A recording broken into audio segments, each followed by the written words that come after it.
Hello everyone, welcome to my political journalism news channel. The story for today is the term Russian oligarch conjures images of posh London mansions, gold-plated Bentleys and sleek superyachts in the Mediterranean, their decks draped with partiers dripping in jewels. But the raft of sanctions on oligarchs announced by President Joe Biden this week in response to the invasion of Ukraine may do little to dim the jet-setting lifestyles of Russia's ultra-rich and infamous, much less force a withdrawal of tanks and troops. U.S. sanctions target Russian President Vladimir Putin and a handful of individuals believed to be among his closest security advisors, including Foreign Minister Sergei Lavrov. But the list is just as notable for who isn't on it. Most of the top names from Forbes' list of the richest Russians whose multi-billion-dollar fortunes are now largely intertwined with the West, from investments in Silicon Valley startups to British Premier League soccer teams. Citing the concerns of European allies, the US also didn't impose what was seen as the harshest punishment at its disposal, banning Russia from SWIFT, the international financial system that banks use to move money around the world. Biden said Thursday the new U.S. sanctions would nonetheless cripple Russia's financial system and stymie its economic growth by targeting Russia's biggest banks, which the Treasury Department said holds nearly 80% of all the country's banking assets. Putin is the aggressor. Putin chose this war, and now he and his country will bear the consequences, Biden said, laying out measures that will impose severe cost on the Russian economy, both immediately and over time. But much of the wealth of Russia's richest isn't held in the sanctioned Russian banks. Putin and the oligarchs aligned with him have had decades to stash assets overseas, much of it hidden in ways specifically designed to avoid sanctions. Though the Kremlin officially reports Putin's income at $131,900 United States dollars annually, $183,744, the Russian president is believed to benefit from many billions in cash and overseas assets held by trusted friends and relatives, many of whom are from his home city of St. Petersburg. A 2017 study of Russian oligarchs published by the US-based National Economic Bureau estimated that as much as $800 billion United States dollars, $1 trillion, is held by wealthy Russians in the United Kingdom, Switzerland, Cyprus, and similar offshore banking centers.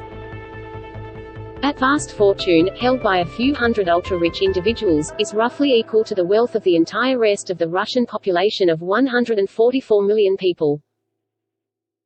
Some oligarchs have also obtained dual citizenship in Britain and other Western countries, adding legal complications to attempts to unilaterally seize their assets.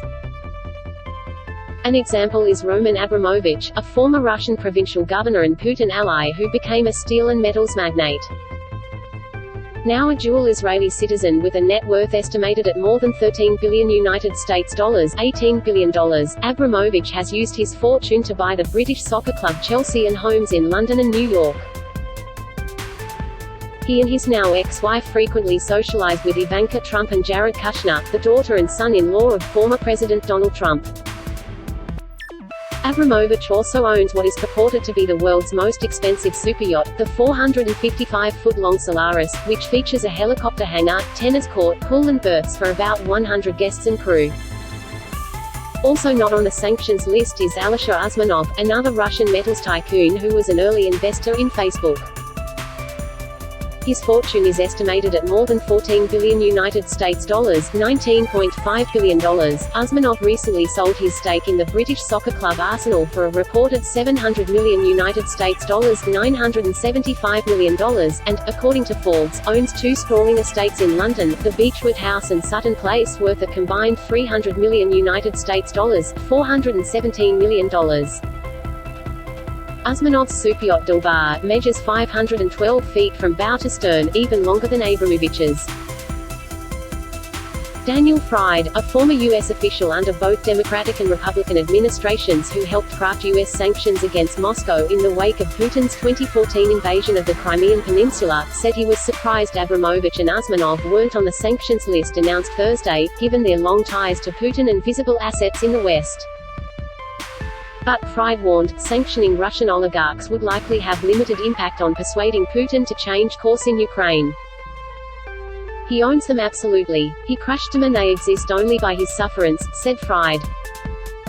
He can jail them, or kill them, and the notion that the oligarchs can assert influence over Putin is foolish. Still, he said the opinion of wealthy, educated elites carries some intangible weight that Putin defies at his own risk. While sanctions are unlikely to drive the oligarchs away from Putin, they do raise for them the cost of their continued support. They can't stop or vote him out of office. But he's only in total control until he isn't, said Fried, who is now a fellow at the Washington-based Atlantic Council. The family fortunes of many in Russia's billionaires date back to the 1990s, the turbulent decade after the fall of the Soviet Union.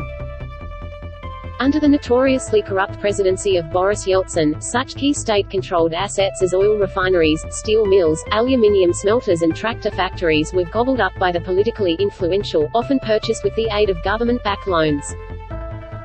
Then in 1999 Yeltsin unexpectedly resigned and the then relatively unknown Putin was appointed as acting president. A former KGB agent, Putin had earlier been appointed by Yeltsin as the head of Russia's FSB, among the country's most powerful spying and security agencies.